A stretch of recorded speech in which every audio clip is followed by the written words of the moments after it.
are here at New York Comic Con with the cast and creator of Manifest. Hi, guys. Hi. Thank you so much for being here today. Thanks for having us. Of course. Okay, so last season ended on a massive cliffhanger, and nobody's going to tell me who got shot, so that's fine. But where does the season 2 pick up, just in very general terms? Is there a time lapse? It actually picks up right where we left off, literally moments after, and he dies. Or he dies. Yeah, it's not true. Or we all die. Or everyone's Already dead. End of the Yeah, show. everyone's Maybe we're dead. already It's a dead. metaphor. That's Everyone's dead. a good theory for the go. whole Maybe. show. Okay, so the other big kind of revelation was that passengers potentially have like a death day coming.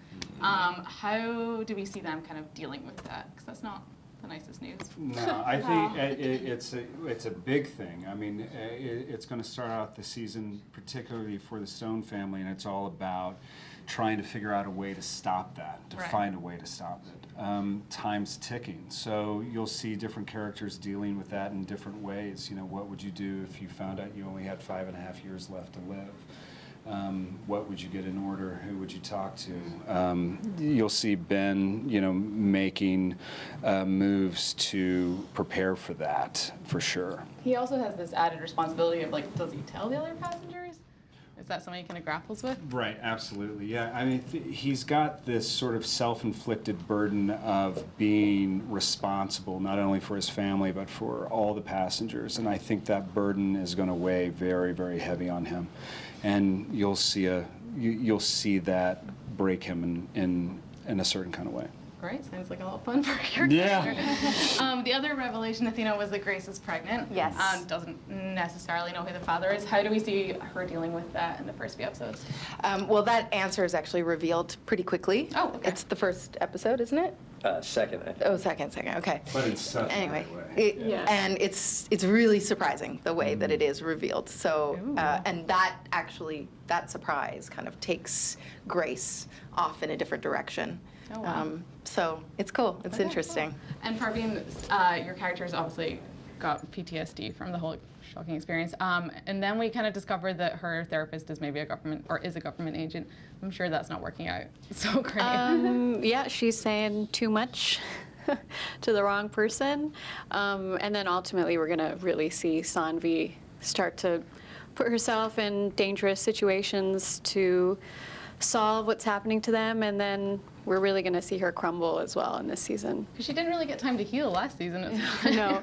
Just more and more happening. Yeah. Matt, we are also going to learn more about Zeke and his background. It felt like there was a lot of gray area with him last Yeah, there season. still are a lot of questions.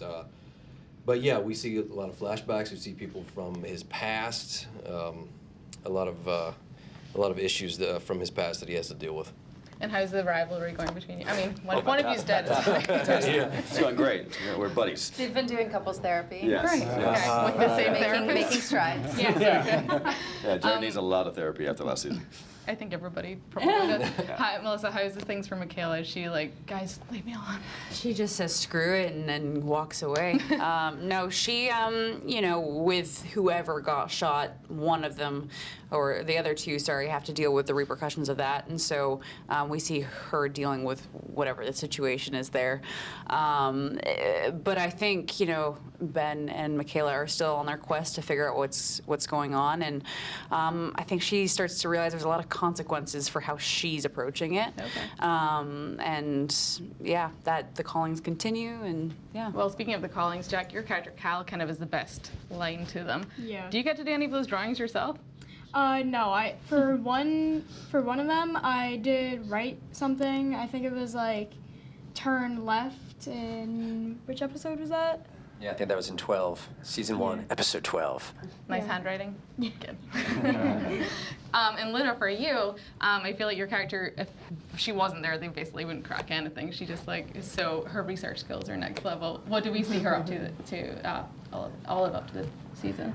Olive gets into a lot this season, good and bad, and you know she's kind of just going down a weird path, a downward spiral definitely, and you know just really trying to mend that relationship with her father, which is completely like lost because of those 5.5 years. Right, so. totally. But yeah, you know there's just a lot going on there, and just kind of dealing with her life the way it is, And being a teenager. and being normal. definitely being a teenager and figuring all that out. So. Totally. I know, Josh, you said last season that you tried not to read too far ahead. Has Yeah. that been the same this, like, who raced through it when they got the scripts this season, or did you guys try and read it? We get them one at a time. One at a time. Oh, okay. Yeah, we But still do you don't go know. to Jake and be like, tell me things? No. Yeah, we still don't know. We're over halfway through, and we still don't know what the heck's about to come, like towards the end of the season. So. Yeah. Everybody's on a need-to-know basis. Yeah. You know, they know what's happening this week, and I think maintaining the surprise helps everybody keep it a little bit spontaneous. But there's a lot of goodness and darkness to come by the time we get to the finale, and people are gonna see there's a lot of surprises. We just got episode 9, and It's crazy. So one to look out for, episode 9. I guess as well, the fun of this show is the mystery that you were just talking about. Do you read fan theories? Is that something that's like fun for you guys to do?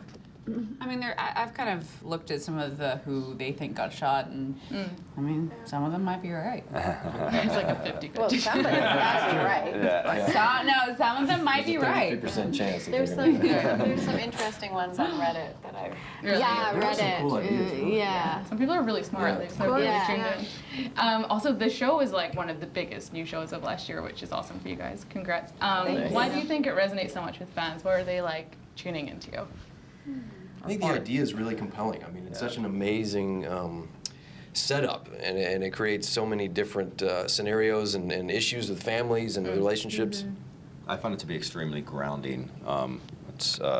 Jeff and our amazing team of writers have done such a great job at creating these characters that are so grounded in the sense that I feel like everyone can relate to somebody on the show. Right, totally. Regardless of the beautiful, mysterious element that, you get the whole sci-fi world coming in, but these characters are very real and grounded and living in these unimaginable circumstances that, you just 5.5 years, what do you do? That's a long time. No, it's crazy. You know. Don't even So want to Who think doesn't like a good mystery? Yeah. That's for right. And sure. who can resist this group of actors? Come on. Well, on that note, guys, thank you so much. Thank Thank you. you. Can't Thank wait you so for much. season 2. Thank you. Guys, stay tuned to Entertainment Weekly for more coverage from New York Comic Con.